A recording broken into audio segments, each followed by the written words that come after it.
Hello students, today we will study coordination compound part 3 that is the bonding in coordination और इसमें सबसे important topic है आपका valence bond theory और जिसमें से आपको पता है कि बॉन्ड में हमारे 3 मार्क्स का ये क्वेश्चन आता है। So let's discuss valence bond theory क्या होती है। वैलेंस बॉन्ड थ्योरी हमें ये बताती है कि जो जब आपने बॉन्डिंग करनी है, बॉन्डिंग किसके साथ है? मेटल की लाइगेंड के साथ। ठीक है, जब भी एक मेटल लाइगेंड जो है मेटल के पास आता है तो मेटल और लाइगेंड के बीच में कोऑर्डिनेट बॉन्ड बनता है। अब कोऑर्डिनेट बॉन्ड बनाना है, कोई भी बॉन्डिंग बनानी है तो उसके लिए कुछ एम्प्टी ऑर्बिटल्स चाहिए। तो वैलेंस बॉन्ड थ्योरी क्या कहती है? सबसे पहले कि जो आपका सेंट्रल मेटल एटम होता है वो आपको एम्प्टी ऑर्बिटल्स प्रोवाइड करता है। Central metal atom provide empty orbitals for the bonding with the ligand. किसके लिए देता है? ताकि कोऑर्डिनेशन बॉन्ड बन सके, for the formation of coordination bonds. Second ये हमें क्या बताता है? जो वैलेंस सेंट्रल एटम, अब इसने हमें एम्प्टी ऑर्बिटल्स दे दिए और जो सेंट्रल मेटल एटम है वही हमें शेप्स के बारे में भी बताता है। ये हमें it also determines the geometry of the compound. तो क्या क्या चीजें हैं? एक तो सेंट्रल एटम आपको एम्प्टी ऑर्बिटल्स प्रोवाइड करता है ताकि कोऑर्डिनेट बॉन्ड बन सके। सेकेंड, ये आपको ज्योमेट्री ऑफ द कंपाउंड भी बताता है। ये आपकी वीबीटी है, वैलेंस बॉन्ड थ्योरी के कुछ इंपॉर्टेंट पॉइंट है।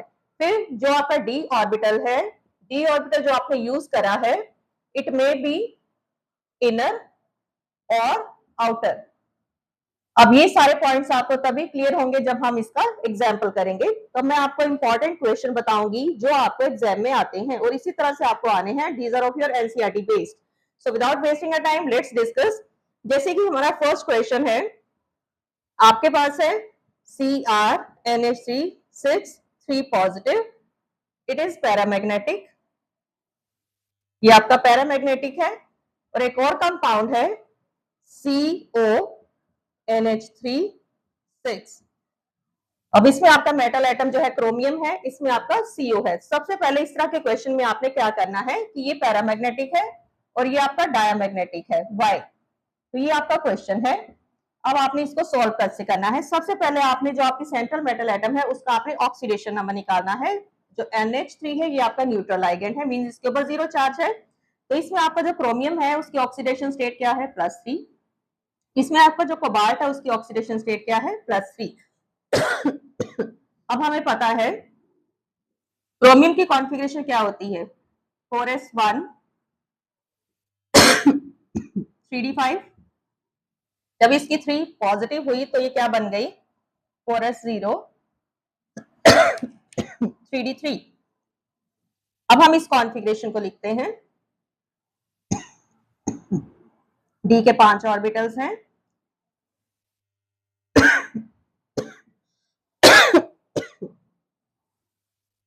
डी के बाद आपका है 4s, 4s के बाद है आपका 4p और 4p के बाद है आपका 4d। आपने 6NH3 को एडजस्ट करना है। अब यहाँ पर आप देख रहे हो 4s तो 1 सिंगल ही होता है, तो यहाँ पर हमारे पास 1 2 3 4 5 6 these are the 6 empty orbitals जो मेटल के हैं। तो यहाँ पर आपका कोऑर्डिनेट बॉन्ड बनाएगा 1 2 3 4 5 6। तो ये 6 ऑर्बिटल यूज करके NH3 ऑर्बिटल्स का कोऑर्डिनेट बॉन्ड बनाएगा। तो कौन कौन से ऑर्बिटल्स यूज करे हैं?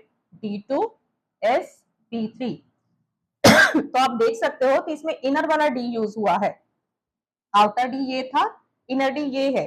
तो इसलिए इसकी जो हाइब्रिडाइजेशन है वो क्या है? D2 sp3। ये ऑक्टाहेड्रल ज्योमेट्री रहेगी इसकी। पैरामैग्नेटिक है ये क्योंकि इसमें 3 अनपेयर्ड इलेक्ट्रॉन है। क्लियर? एंड अब ये जो है पेयरिंग होगी कि नहीं होगी ये किसके ऊपर डिपेंड करता है? क्रिस्टल फील्ड स्प्लिटिंग के ऊपर। हमारे पास ये लाइगेंड्स का कुछ ऑर्डर होता है। NH3 जो है वो वीक लाइगेंड है, वो भी मैं आपको ऑर्डर अभी बताती हूँ। NH3 वीक लाइगेंड है, ये पेयरिंग के लिए फोर्स नहीं करता है। तो आपके जो अनपेयर्ड इलेक्ट्रॉन है वो एज सच ही रहेंगे। सो आपका ये जो कंपाउंड है ऑक्टाहेड्रल ज्योमेट्री है, पैरामैग्नेटिक है और इसको हम इनर ऑर्बिटल कॉम्प्लेक्स भी बोलेंगे। Inner orbital complex. अब इसको हमने इनर ऑर्बिटल कॉम्प्लेक्स क्यों बोला है? क्योंकि इसमें इनर डी यूज हुआ है 3। 4d नहीं यूज हुआ, तो जब अंदर वाला डी यूज होता है तो उसको हम इनर डी बोलते हैं। अब हम सेकंड केस ले लेते हैं। सेकंड केस में है आपका कोबाल्ट। कोबाल्ट की कॉन्फ़िगरेशन क्या है? 4s2 3d7। अब ये भी आपका +3 फॉर्म में है, ये इसकी +3 में क्या बन जाएगी? 4s2 3d6। अब आप देखिए, अब इस केस में आपका क्या होगा? अब ये आपका कोबाल्ट है। कोबाल्ट के केस में आपने क्या देखा है? आपने इसकी बनाई, ये आपका 3d है, डी के 5 ऑर्बिटल्स होते हैं, ये आपका 4s है, ये आपका 4p है, p के 3 होते हैं, और ये आपका 4d है, 4d 4p 4s, और ये आपका 3d है। अब 3d में कितने इलेक्ट्रॉन है? 6। आपने सबसे पहले सिंगली किया हर्ट्ज के अकॉर्डिंगली, देन आपने इसका पेयर करा। अब इस केस में हमारा क्वेश्चन क्या कहता है कि ये डायमैग्नेटिक है। अब क्या होगा? इसमें पेयरिंग हो गई। अब क्वेश्चन ये है कि दोनों के केस में NH3 था, ठीक है, चलिए पहले मैं आपको ये बताती हूँ। अब इसमें पेयरिंग हो गई है। अब इसमें इसकी जो हाइब्रिडाइजेशन है वो क्या रहेगी? अगेन NH3 ये वाले 6 ऑर्बिटल यूज करेगा, 1 2 3 4 5 एंड 6, और इसकी हाइब्रिडाइजेशन है D2sp3, ऑक्टाहेड्रल ज्योमेट्री है। इसने भी इनर ऑर्बिटल कॉम्प्लेक्स बनाया है, लेकिन ये पैरामैग्नेटिक नहीं है, ये क्या है? डायामैग्नेटिक, क्योंकि उसमें सारे इलेक्ट्रॉन्स पेयर्ड है, अनपेयर्ड नहीं है। Now the question is, NH3 इसके पास था, NH3 ही इसके पास है। जब सेम ही लाइगेंड है तो एक में पेयरिंग हो गई है, एक में पेयरिंग नहीं हुई है। सो पेयरिंग होगी कि नहीं होगी, it depends upon the crystal field splitting. ये मेन पॉइंट है, ये आपने याद रखना है, बहुत इंपॉर्टेंट क्वेश्चन है। तो क्रिस्टल फील्ड स्प्लिटिंग के ऊपर डिपेंड करता है, और वो क्रिस्टल फील्ड स्प्लिटिंग किसके ऊपर डिपेंड करती है? आपकी मेटल एटम के ऊपर। तो जो हमारा क्रोमियम है उसकी क्रिस्टल फील्ड स्प्लिटिंग लेस है, क्रोमियम की जो क्रिस्टल फील्ड स्प्लिटिंग लेस है, लेकिन जो आपका कोबाल्ट है उसकी क्रिस्टल फील्ड स्प्लिटिंग मोर है। तो जिसकी क्रिस्टल फील्ड स्प्लिटिंग ज्यादा होती है उसमें लाइगेंड जो है वो पेयरिंग के लिए फोर्स कर सकता है। So this is the answer. So अभी मैं आपको एक और क्वेश्चन लेके एक्सप्लेन करती हूँ तो आपको ज्यादा क्लैरिटी हो जाएगी। अभी मैं आपको लाइगेंड्स का ऑर्डर बताती हूँ कि कौन से लाइगेंड पेयरिंग के लिए फोर्स करेंगे, कौन से लाइगेंड वीक है, कौन से लाइगेंड स्ट्रॉन्ग है। तो ये एक क्वेश्चन आपका 3 मार्क्स का इसमें से आना है, 100% आना है। इसको आप बहुत अच्छी तरह से देखोगे और इसके आप एनसीईआरटी में जितने भी क्वेश्चंस हैं उनको आप सॉल्व करो, तो सभी के आंसर सेम है।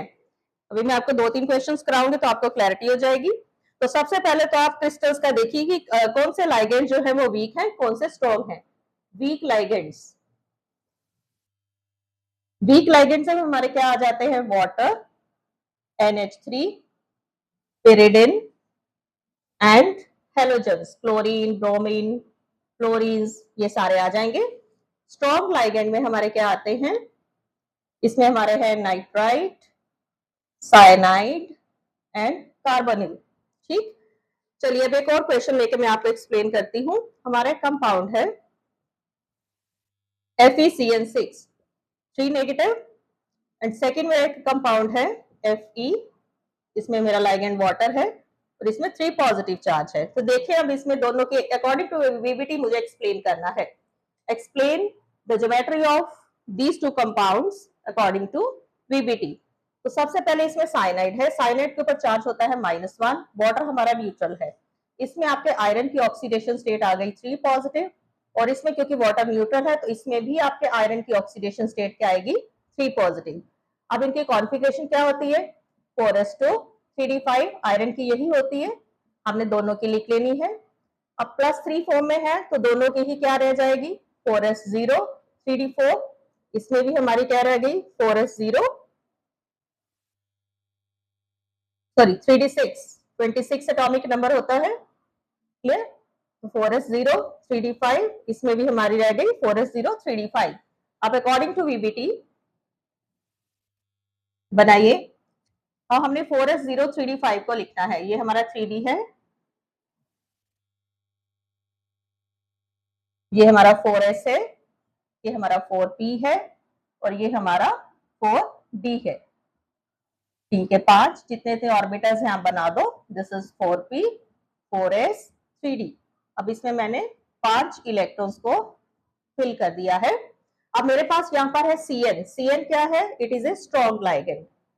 ठीक है, हमने अभी लिखे हैं स्ट्रॉन्ग लाइगेंड जो है वो पेयरिंग के लिए फोर्स करता है। तो अब यहाँ पर क्या होगा, जैसे ही मेटल, मैं एक में ही आपको बना के दिखा देती हूँ। अब यहाँ पर पेयरिंग स्टार्ट हो जाएगी, एक अनपेड रह गया। अब यहाँ पर देखिए मेरे पास CN6 है, 1 2 3 4 5 एंड 6।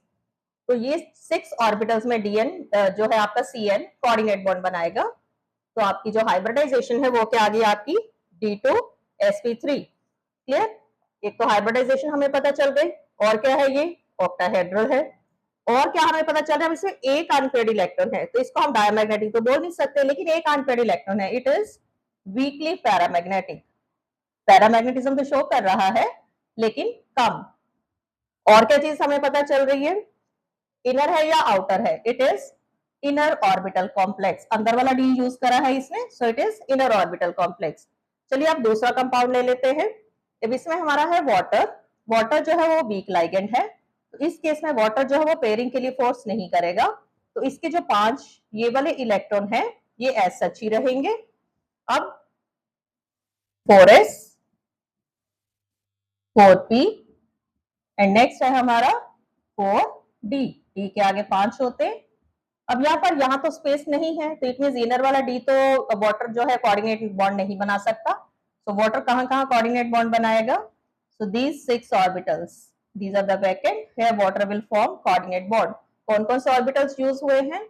sp3d2। तो हाइब्रिडाइजेशन इसकी sp3d2 है, ज्योमेट्री इसकी ऑक्टाहेड्रल रहेगी। अब इसने बाहर वाला डी यूज करा है, so it is outer orbital complex बनेगा। अब यहाँ पर आप देखिए पहले वाले केस में सिर्फ एक अनपेयर्ड इलेक्ट्रॉन था, लेकिन यहाँ पर आपको कितने नजर आ रहे हैं? 5। तो जितने ज्यादा अनपेयर्ड इलेक्ट्रॉन होते हैं उतना ज्यादा पैरामैग्नेटिक करैक्टर होता है। तो हमारा जो FeH2O6 वाला कंपाउंड है ये हमारा बहुत ज्यादा पैरामैग्नेटिक करैक्टर शो करेगा। So it is more paramagnetic.